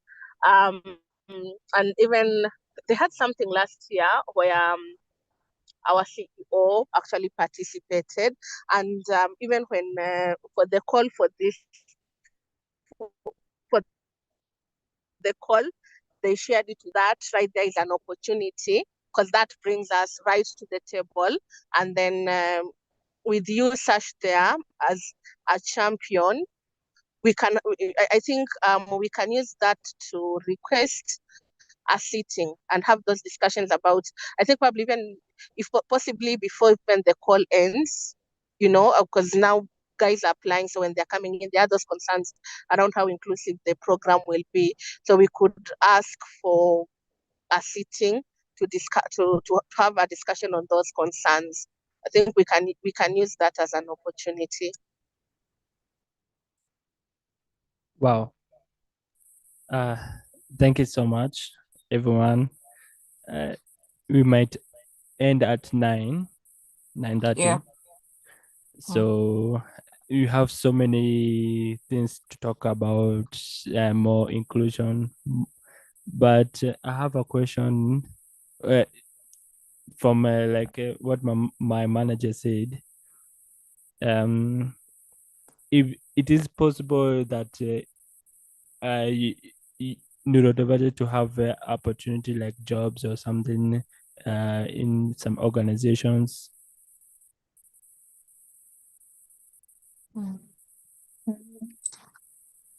Nicholas, what's your question, Nicholas? Can you hear me? Yes, I can hear you. It's not I clear was what saying, your question is. Go ahead, please. Just go ahead. Okay.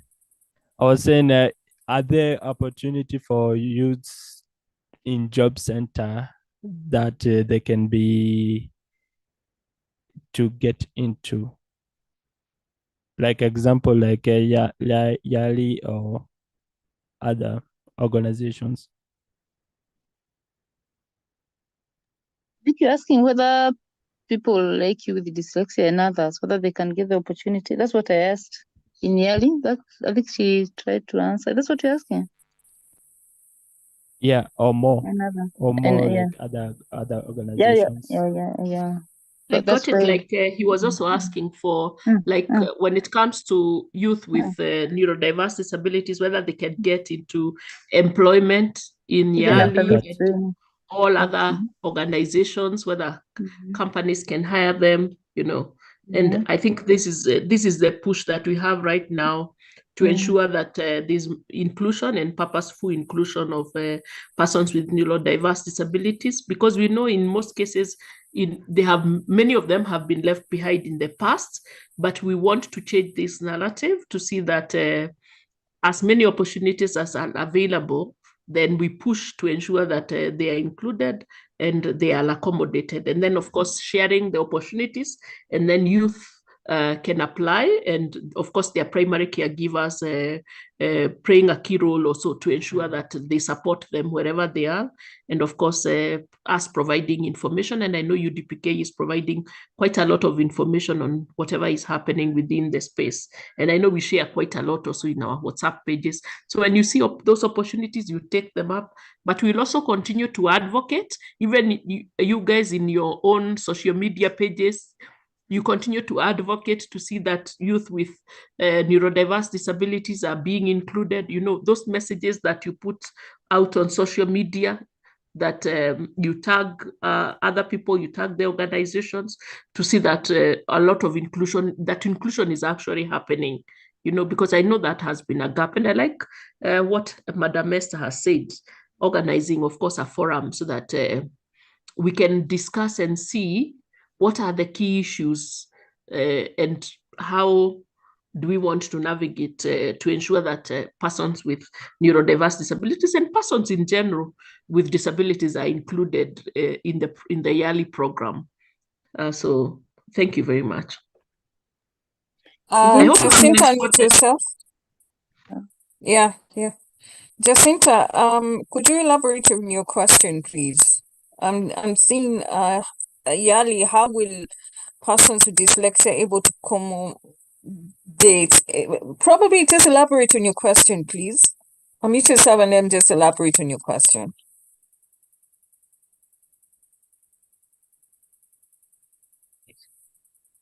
My question was, in Yadi you say needs a lot of more of reading and writing. So I was asking for people with dyslexic like us, how are we going to be accommodated in that program? Okay, that is like what Sash had mentioned about. Yeah, Sash, go ahead, please. So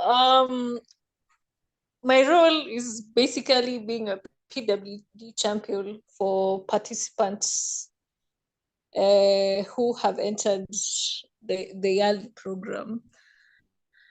But I think one of the projects that I could try and do with my co-PWD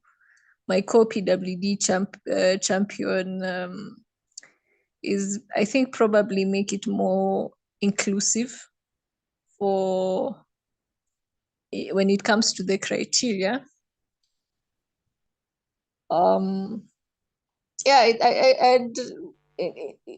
If Esther Makamori also talked of YALI reaching UDPK, then I think that would be more easier if we have already reached UDPK. Now, if that particular project is put in mind, I think now that will be the step of how now more people like you, more people who are dyslexic like yourself and Nicholas, and also other dyslexic individuals to enter, because I think also I entered by luck, and I'm trying to make it as inclusive as possible for also other PWDs. So let's just I can get the grievances. Me and my co-PWD champion can talk about it, and then also we'll start talking with Esther Makamori, and I'm sure when I talk to the chair about it at Akumbuka, he once had a conversation with UDPK and tried to make it inclusive. So just bear with me, even though if you try and apply and you won't get, don't give up. But I'll try as much as possible to do my part in making it inclusive. Yeah, so usijali, don't worry about that. If it isn't right now, it will be in the future. And I'm sure when we do works with UDPK, and most of the projects that we've been doing have been have been our work have been successful. I mean, yeah.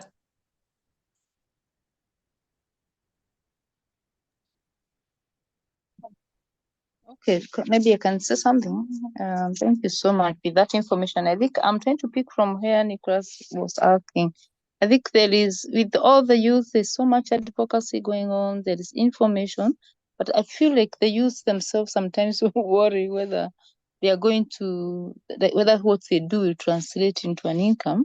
And as Alice says, I think with all this information and people like you, Sarah, and the others who sit in those boards, like Esther, when you try to, yeah, we can advocate now for that, because sometimes the employers, as much as, of course, when they get to programs like YARI and all those others, maybe it's easier for them to get jobs.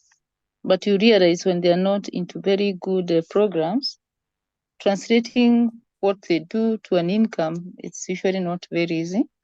They quite do a bit, but sometimes you realize they worry whether they are ever going to translate to an income. So I think that is where it all comes about, that once we train them, that we can create all those information, bring it together.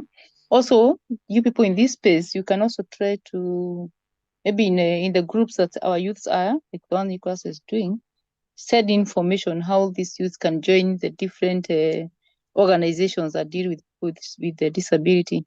Of course, once they get the ID, maybe they should be able to join, but sometimes they are not sure which are all these groups, which are all these organizations, and what does it take for them to join. You could also assist them in that, give that information. It can be sent into a group, or you can give it and then we post it in these groups. Nicholas and other people can post, or you bring it on board.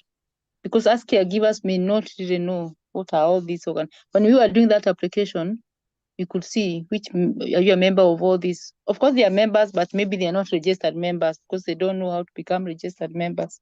That's also something that we can help our youths with the neurodivergent youths to get into all those forums and get fully registered in a way that they're able to participate when they ask for, when they're applying, they're able to, otherwise they could be participating, but they're not really registered on the paper and they don't know how to get registered. Kindly, you could help us, somebody.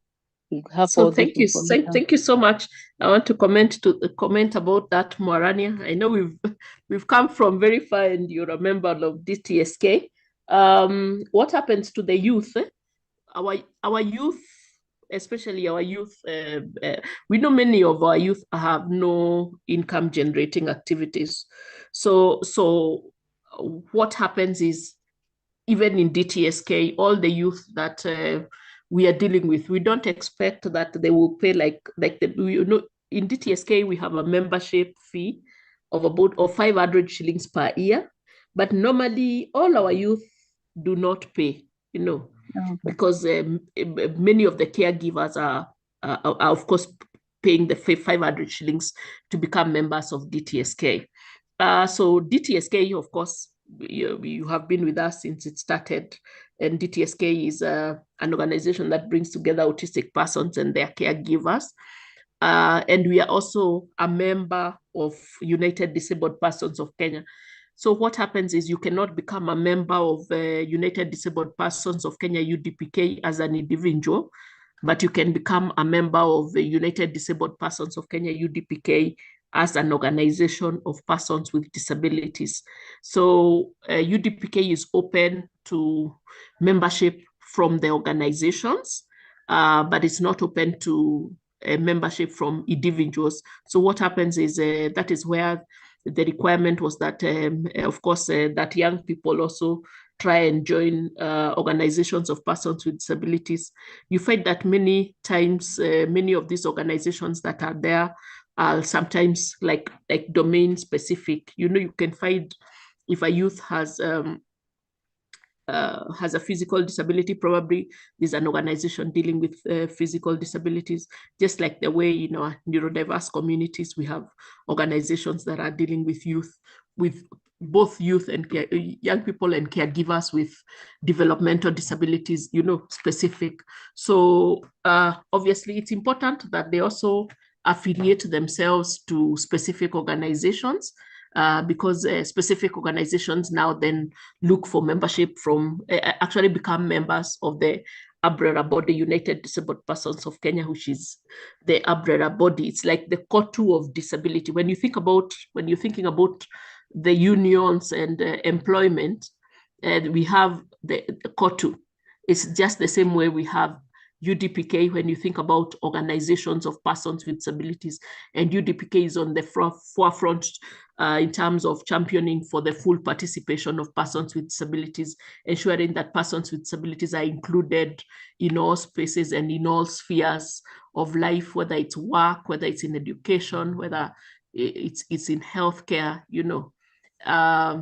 So UDPK is actually at the top, and all the other organizations are below UDPK. So I also sit on the board of UDPK. I'm the national treasurer of UDPK. So if you would want also to learn more about UDPK, you can ask me. Also, you can ask Madam Esther. Madam Esther, remember that UDPK does not just have the board, but it also has the secretariat, and Madam Esther is the manager in charge of programs. So of course, she has a wealth of experience. There's a lot. You can reach out to Madam Esther. You can reach out to other staff members of UDPK. Yes, you can also reach out to us in Different Talented Society of Kenya, DTSK. So thank you. I hope I've responded, Morania. Very well. Thank you. Now it's quite clear. Okay, thank you. Yeah, okay, thank you very much. Yeah. Also, maybe Nicholas, you're saying that these people, they're youths. They've tried to organize themselves in this neurodivergent youth community, but you can bring on board those who are not there, because of course they come with their caregivers, which is very important, so that they can help them. But also Nicholas was he was trying to, because there's something you were saying before, to try and see if they can come, those who are able to be on their own, so that we can continue letting them go a bit. Not every youth will be let go. Some are more dependent, but it's important that they come to this group together, so that next time or any other time, because has been wanting to have them also help him coordinate these meetings, so that they're together, they work together. Those who can manage, they'll be taken slowly, so that they lead. They try to also guide us, so that we step back a little as caregivers. But you people in this inclusion work, you of course are the mentors, so you really are needed there. But we are looking at a way that as they turn 18, 20 something, as they are, because when you talk about accommodations, that's what we need. We give accommodations, but we let them do things. We are hoping you can bring those, like, of course, you have many, all of you people have lots of them. Encourage them when the link is sent to join, so that they can really start working together as youths and sharing duties when they're able to do things. I think that will help them grow even before they get jobs, formal jobs. Thank you.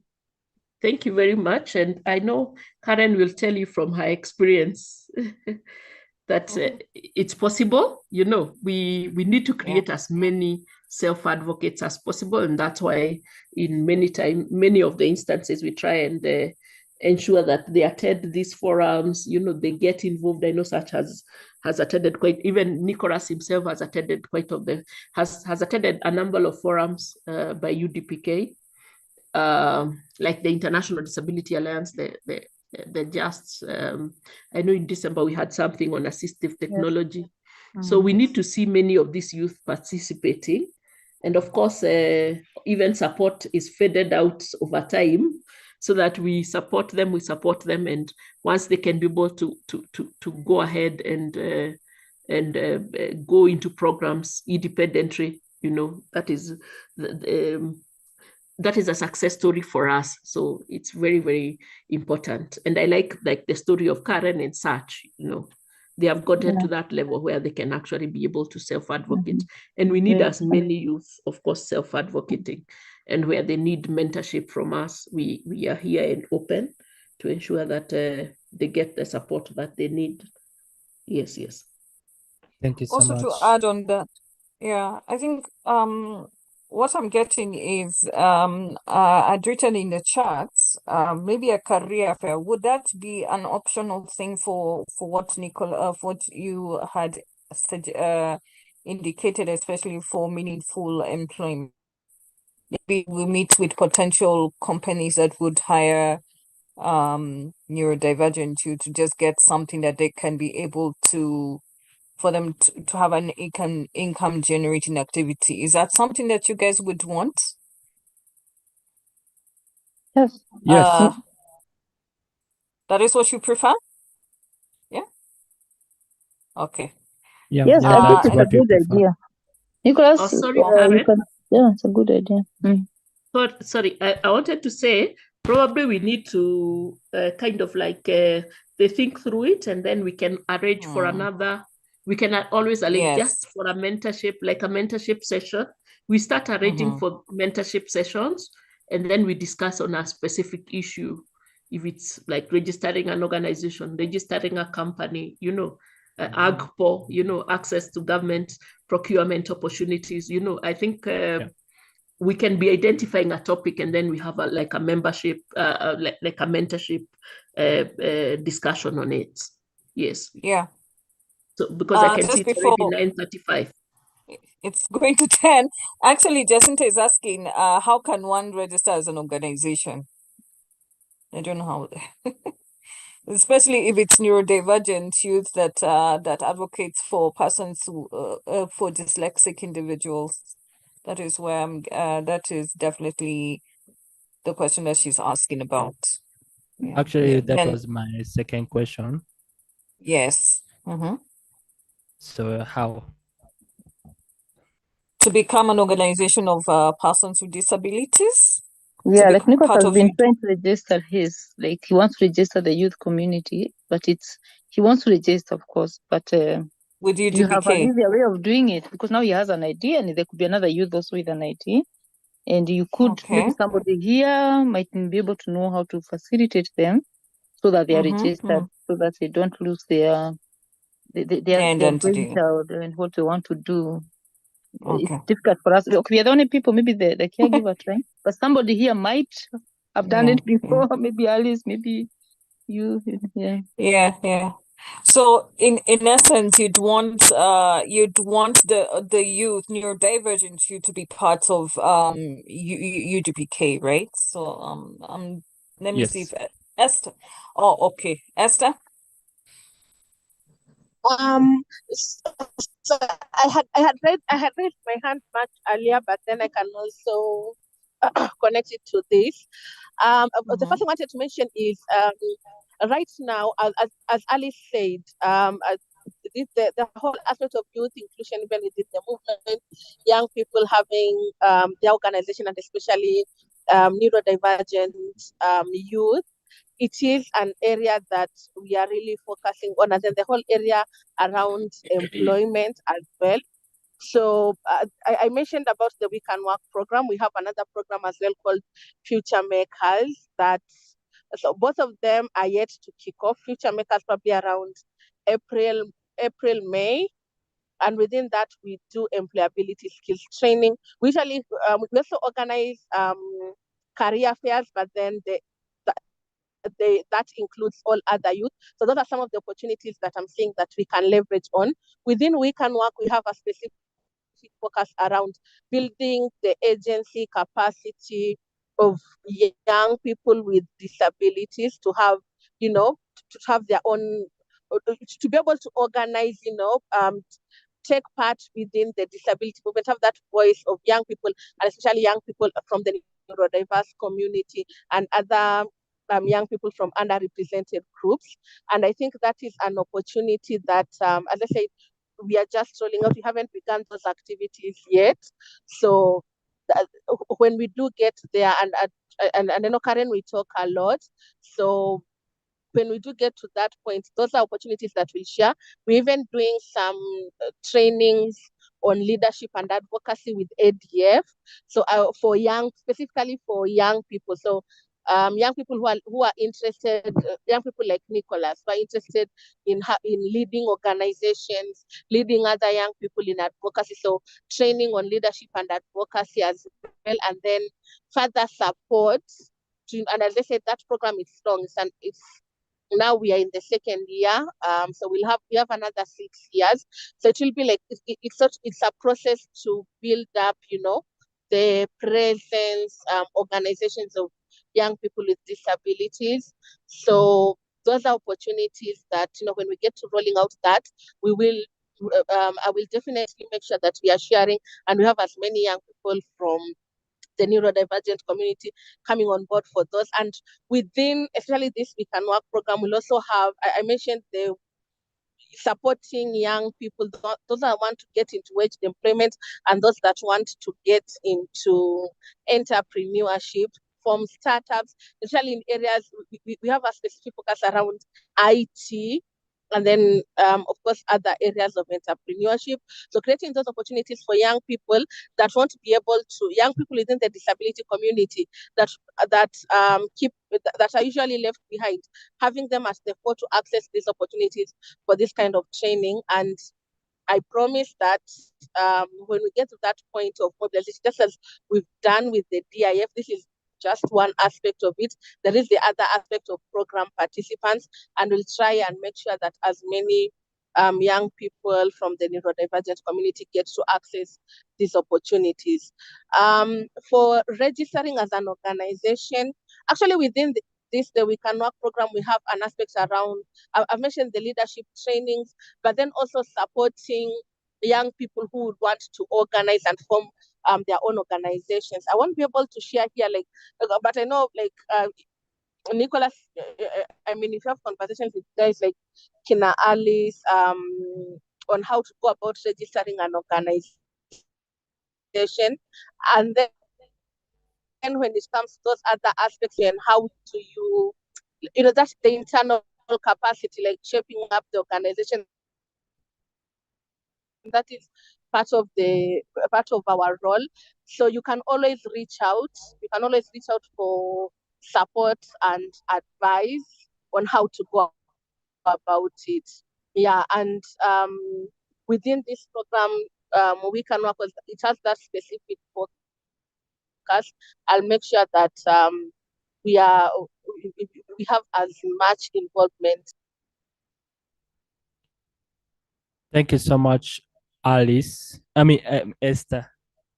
So it's about 10. So we want to end this meeting. And I want to say thank you for everyone to join in this meeting. I hope you learned something. Have you?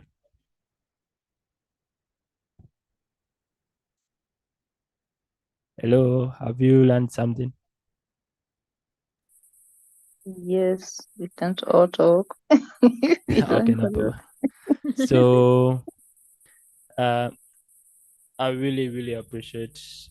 Anyone has any question? The last question, we can we end now.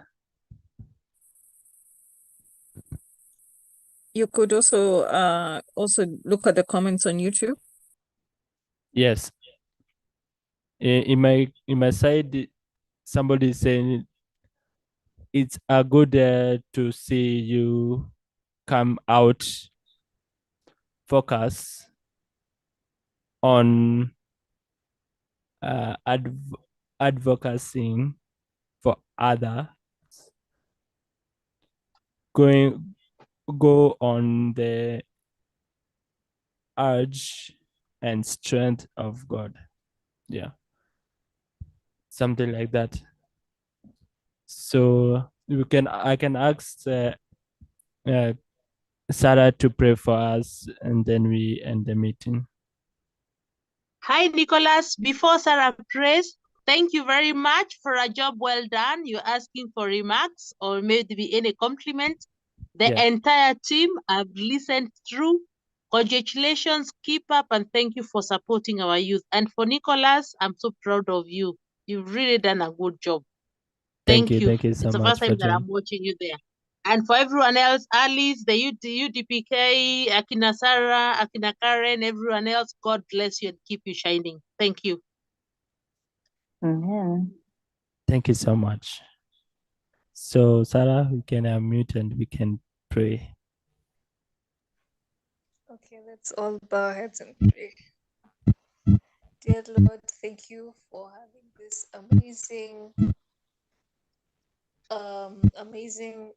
talk about neurodiversity and how and the call of just application, just applying for applications. And I would like to I pray that God that thank you for giving us the best speakers and the best hosts, and thank you for giving us the amount of like knowledge between all of us as a group, as caregivers, as neurodivergents. Thank you for the opportunity that you're giving us to talk about all sort of things, inclusion. I pray that as we finish this meeting, that we all go back to, since we're getting to a week, I pray that our weeks will be full of happiness and joy. God bless. I pray that you cover all of us with your blood, and I pray that each and every one of us will be protected, and bless the food that we're about to eat, because yes, it's been a very informative, intense meeting that we've had here. We pray all this believing in Him. Amen. Amen. Amen. Amen. So thank you. Father, Son, and the Holy Spirit. Amen. Wow. Thank you everyone for Have a joining. blessed night. And good night, everyone. Good Thank night. you. Good night, everyone. Night. And Thank you for coming. have a blessed Good week. night. Good night, people. Good night, guys.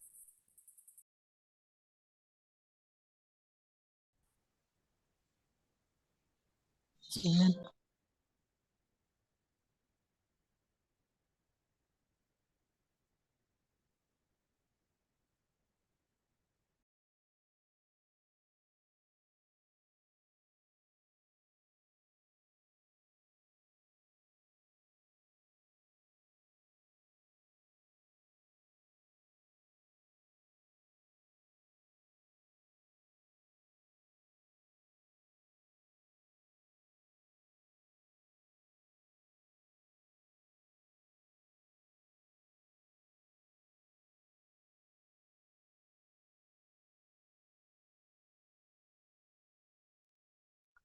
For those who are watching on YouTube, thank you so much for joining.